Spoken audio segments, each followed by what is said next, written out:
आप सफल होना चाहते हैं तो अपने अंदर की प्रतिभा को पहचानिए, क्योंकि सफलता का कोई मंत्र नहीं है, यह तो सिर्फ परिश्रम का फल है।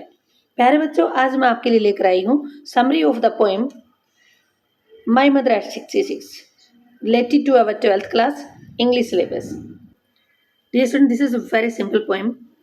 इस पोएम के अंदर आप देखेंगे कि एक बेटी की भावनाओं को कैसे एक्सप्रेस किया गया है। जब बच्चे बड़े हो जाते हैं तो उनकी कुछ जिम्मेवारियां होती हैं अपने पेरेंट्स के प्रति, पूरे माँ बाप की सेवा करना उनका फर्ज और कर्म होता है। फर्ज को ध्यान में रखते हुए वो बुरा फील करती है, क्योंकि उसे पता है कि उसकी माँ एज हो चुकी है और उसको ज़रूरत है अपनी बेटी की सेवा चाहिए उसकी माँ को, लेकिन वो बेचारी क्या करे, उसको कोचिंग जाना है, वहाँ पर वो ड्यूटी करती है और अपनी जिम्मेवारी एक तरफ से सर्विस करना भी है और दूसरी तरफ अपनी माँ के प्रति भी है। दोनों को एक साथ नहीं निभा पा रही, इसी वजह से अपने भावनाओं को एक्सप्रेस कर रही है। So let's start, see what's the summary of the poem. The poem my mother at 66 is the heartfelt expression of Kamala Das. Indian writer है बेटा ये, उसकी फीलिंग्स को एक्सप्रेस किया गया है इसके अंदर।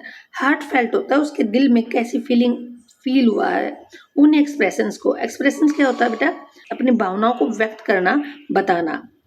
तो इसके अंदर अपनी भावनाओं को व्यक्त करती है, वो बता रही है कि कैसा उसे फील होता है अपनी माँ को देख करके। She brings out a common paradox of human relationship, deep sympathy but fail to express.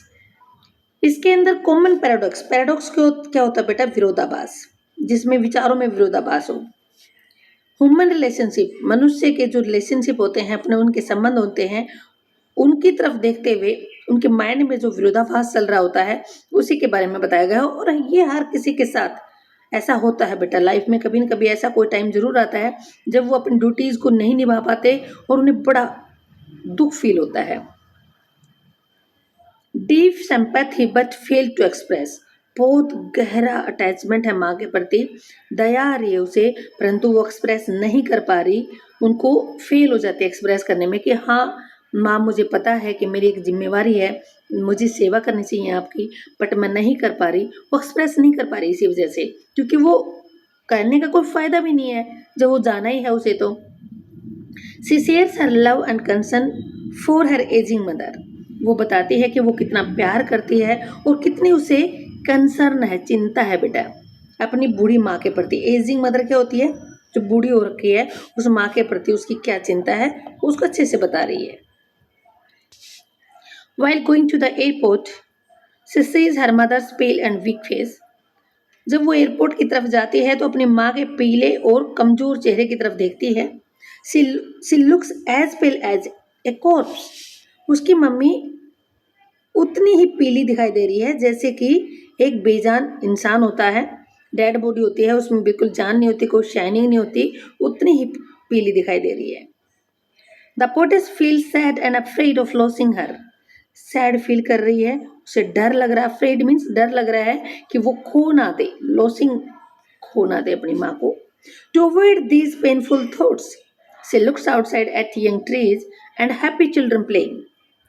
लेकिन बेटा कितनी देर वो दुखी होएगी, अपनी फीलिंग्स को कंट्रोल नहीं कर पा रही, क्योंकि अगर ज़्यादा देर तक अगर उसने फीलिंग्स को अपने माइंड में रखा तो रोना भी आ जाता है, इसलिए वो अपनी फीलिंग्स को दूर करना चाहती है, क्योंकि उसे कष्ट हो रहा है, बहुत पेन हो रहा है, पेनफुल थॉट्स हैं ये, उनको अवॉइड करना चाहती है, उनसे बचना चाहती है। उनसे अवॉइड करने के लिए क्या करती है वो, शी लुक्स आउटसाइड, वो बाहर की तरफ देखती है और क्या दिखाई देता है उसे बेटा, यंग ट्रीज, छोटे छोटे सुंदर सुंदर पेड़ पौधे, और हैप्पी चिल्ड्रन प्लेइंग, और खुश बच्चे जो खेल रहे थे तो वो दिखाई देते हैं, तो उसे थोड़ा सा रिलैक्स महसूस होता है। क्यों, क्योंकि they symbolise life, energy and hope, क्योंकि इनके अंदर जिंदगी है, मतलब बड़े एक्टिव हैं वो, एनर्जी भी ज़बरदस्त है उनके अंदर और उम्मीद है एक, क्योंकि अपने दुखों को देख करके हम जीने लगे ना बेटा तो ज़िंदगी जी नहीं पाएंगे, हमें बहुत कुछ समाज में देख करके जीना होता है। जैसे सपोज कीजिए अपने घर में अगर किसी की डेथ हो जाती है जिनको हम हद से ज़्यादा चाहते हैं, तो क्या हम जिएंगे नहीं, जीना पड़ता है, क्योंकि तो समाज की रीति है, समाज में जो आया है इस धरती पर और वो जाएगा भी, इसलिए वो थोड़ा सा बाहर देखकर थोड़ा रिलैक्स महसूस करती है और उसे महसूस होता है कि नहीं, प्रकृति तो एनर्जी से भरी हुई है, इसके अंदर लाइफ बिल्कुल एक्टिव है और उम्मीद भी है। The airport the poet looks at her mother's pale white face again, उसकी मम्मी का पीला सफेद पड़ा हुआ चेहरा उसको फिर से वो देखती है जब वो एयरपोर्ट पर पहुंच जाती है। Like a late winter's moon, और वो मम्मी का फेस कैसा दिख रहा है, जैसे विंटर के अंदर लेट विंटर होता है बेटा, जब सर्दियां लगभग खत्म होने वाली सी होती हैं, उस दौरान वो जैसे चंद्रमा दिखाई देता है बिल्कुल हल्का सा डिम लाइट में, वैसे ही उसकी माँ का बिल्कुल फेस इनएक्टिव और पीला पड़ा हुआ चेहरा दिखाई दे रहा है। She feels the same childhood fear of separation from other mother, को वही डर फिर से सताने लग जाता है जो बचपन से वो चाइल्डहुड से ही फील करती आ रही है कि वो सेपरेट ना हो जाए, क्योंकि अपनी मम्मी से जितना, जिस इंसान से आप जितना ज्यादा प्यार करते हो उतना अटैचमेंट ज्यादा होता है और खोने का डर भी उतना ही होता है, तो सेपरेट ना हो जाए, अलग ना हो जाए, ये डर उसे सताता है। येट फिर भी she tries to remain hopeful and strong, फिर भी वो कोशिश करते हैं होपफुल बने रहने की, आशावादी और स्ट्रांग मजबूत बने रहने की कोशिश करती है। सी हाइड्स हर सैडनेस, वो अपनी उदासी को छुपा लेती है। स्माइल्स, मुस्कुराती है, एंड वेव्स गुड बाय, और उसे हाथ हिलाकर गुड बाय का इशारा करती है। वो बोलती है ना बेटा, वर्ड मुंह से नहीं बोल रही, कुछ भी नहीं बोल रही, इसी वजह से आप वेव्स कहेंगे। वेव्स होता है हाथ को हिलाना, से एक्सप्रेस करना अपनी फीलिंग्स को। waves goodbye even though she is deeply worried and sorrowful inside, even तो क्या होता है बेटा, हालांकि वह डीपली वरिड होता है चिंतित, बहुत ज्यादा चिंतित है, और सोरोफुल दुख से भरी हुई है, इनसाइड में नहीं अंदर से, फिर भी वो अपना कंट्रोल कर लेती है और स्माइल करती है अपनी मम्मी की तरफ, और क्या इशारा करती है, गुड बाय का।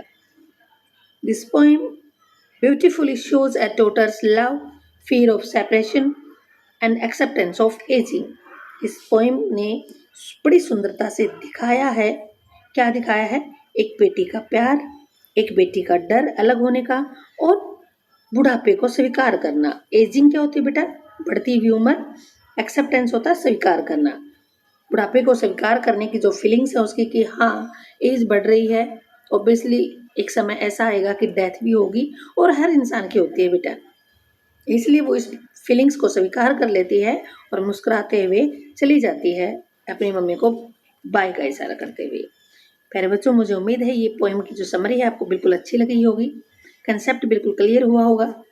और इतना ही नहीं, अगर कोई प्रॉब्लम आई है तो आप कमेंट बॉक्स में लिख सकते हैं। दोस्तों, अपने साथियों के साथ भी शेयर कीजिए आप, ताकि उनको भी एक अच्छी सी समरी मिल सके। लाइक कीजिए और प्लीज़ सब्सक्राइब ज़रूर कीजिए, क्योंकि आपका मोटिवेशन मेरे लिए प्रेरणा का स्रोत है। Thank you.